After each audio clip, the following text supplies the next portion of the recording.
In this video, we will learn how to add a new expense category and record an expense transaction in WinkSell. To add a new expense category, look for Expenses in the menu item.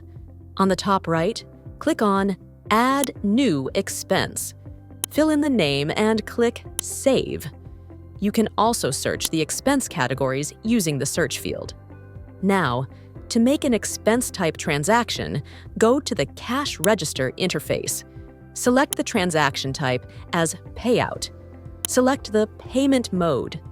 Choose Account type as an Expense. In the next field, you will have the option to choose any category you have added through the Expenses interface.